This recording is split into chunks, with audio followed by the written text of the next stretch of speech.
आतंकवाद के खिलाफ भारत की लड़ाई न रुकी है न थमी है। आतंक का फन अगर फिर उठेगा तो भारत उसे बिल से खींचकर कुचलने का काम करेगा।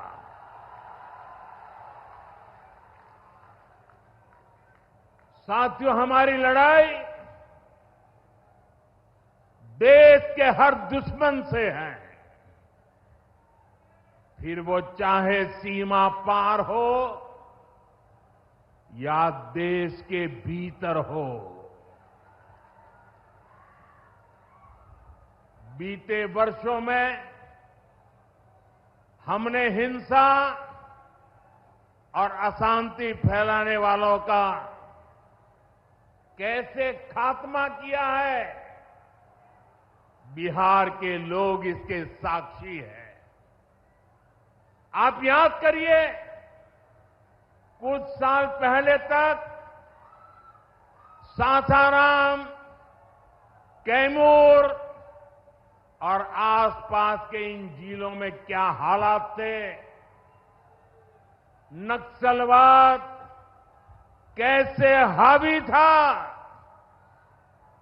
मुंह पर नकाब लगाए, हाथों में बंदूक थामे नक्सली कब कहां सड़कों पर निकल आए, हर किसी को ये खौफ रहता था। सरकारी योजना आती थी पर नागरिकों तक पहुंचती ही नहीं थी। नक्सल प्रभावित गांव में न तो अस्पताल होता था, न मोबाइल टावर, कभी स्कूल जलाए जाते थे, कभी सड़क बनाने वालों को मार दिया जाता था। इन लोगों का बाबा साहब आंबेडकर के संविधान पर कोई विश्वास नहीं था। नीतीश जी ने उन परिस्थितियों में भी यहां विकास की पूरी कोशिश की। 2014 के बाद से हमने इस दिशा में और तेजी से काम किया। हमने माओवादियों को उनके किया की सजा देनी शुरू की। हम युवाओं को विकास की मुख्य धारा में भी लेकर आए। 11 सालों की दृढ़ प्रतिज्ञा का फल आज देश को मिलना शुरू हुआ है। 2014 से पहले देश में 125 से ज्यादा जिले नक्सल प्रभावित थे। अब सिर्फ 125 से ज्यादा, अब सिर्फ 18 जिले नक्सल प्रभावित बचे हैं। अब सरकार सड़क भी दे रही है, रोजगार भी दे रही है। वो दिन दूर नहीं जब माओवादी हिंसा का पूरी तरह से खात्मा हो जाएगा। शांति, सुरक्षा, शिक्षा और विकास गांव-गांव तक बिना रुकावट के पहुंचेंगे। Shyam steel flexi strong TMT बार, ये स्ट्रॉन्ग के साथ फ्लेक्सिबल भी है। आपदा मुसीबत कोई भी आए, ये घर को अटूट बनाए। जब टीएमटी फ्लेक्सी स्ट्रॉन्ग, तो घर रहे हमेशा के लिए स्ट्रॉन्ग। और शांति आती है तभी विकास के नए रास्ते खुलते हैं। यहां नीतीश जी के नेतृत्व में जब जंगल राज वाली सरकार की विदाई हुई तो बिहार भी प्रगति के मार्ग पर आगे बढ़ने लगा। टूटे हाईवे,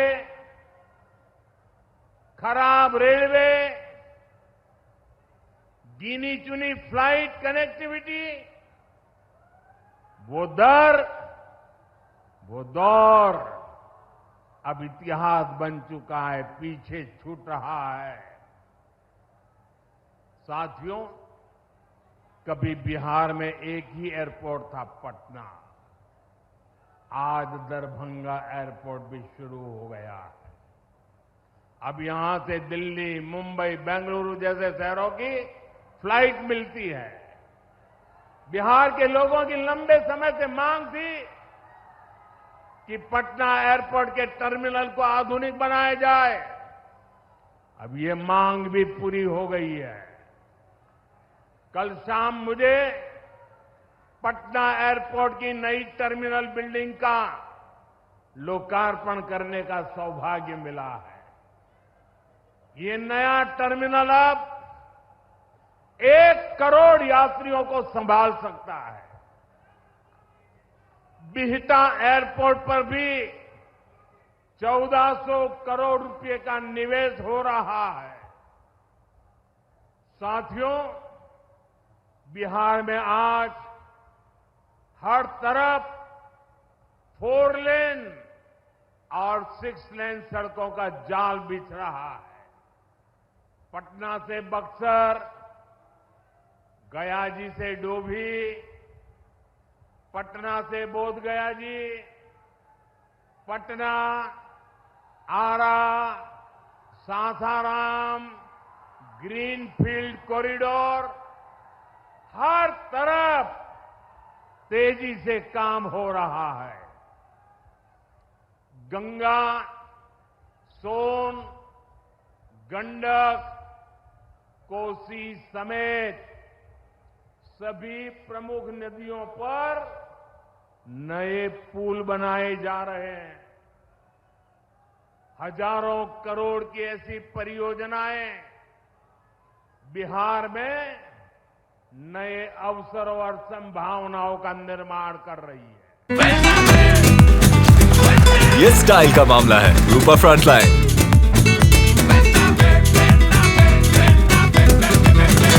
बिहार में रेलवे की हालत भी अब तेजी से बदल रही है।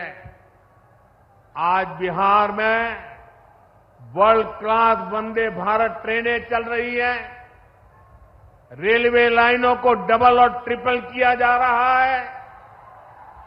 छपरा, मुजफ्फरपुर, कटिहार जैसे इलाकों में काम तेजी से चल रहा है। सोननगर और अंडाल के बीच मल्टी ट्रैकिंग का काम चल रहा है, जिससे ट्रेनों का आना जाना तेज होगा। सासाराम में भी अब 100 से ज्यादा ट्रेनें रुकती है। यानी हम पुरानी समस्याओं को भी दूर कर रहे हैं और रेलवे का आधुनिकीकरण भी कर रहे हैं।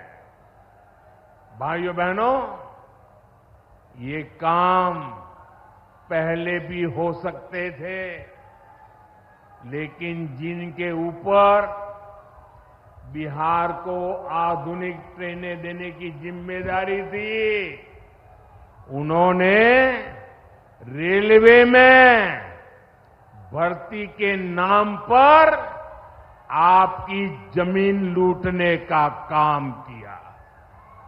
गरीबों की जमीन लिखवा ली। सामाजिक न्याय की उनकी यही तरीके थे। गरीब को लूटना, उनके अधिकारों को लूटना, उनकी मजबूरी का फायदा उठाना और खुद राजाशाही की मौज करना। बिहार के आप लोगों को जंगल राज वालों के झूठ और धोखे, उससे आगे भी सावधान रहना बहुत जरूरी है। सासाराम की इस धरती के तो नाम में भी राम है। सासाराम, सासाराम के लोग जानते हैं भगवान राम और उनके कुल की रीति क्या थी। प्राण जाए पर वचन न जाई, यानी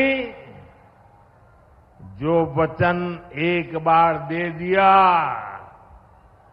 वो पूरा होकर के ही रहता है। प्रभु श्री राम की ये रीति अब नए भारत की नीति बन गई है। अभी पहलगाम में जम्मू कश्मीर में आतंकी हमला हुआ था। हमारे कितने निर्दोष नागरिक मारे गए।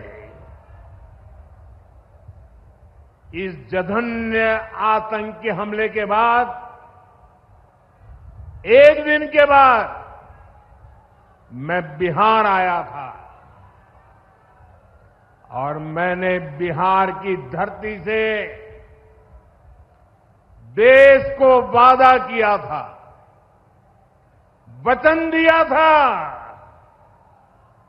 बिहार की धरती पर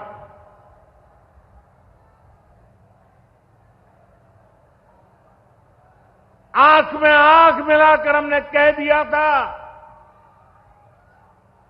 आतंक के आकाओं के ठिकानों को मिट्टी में मिला दिया जाएगा।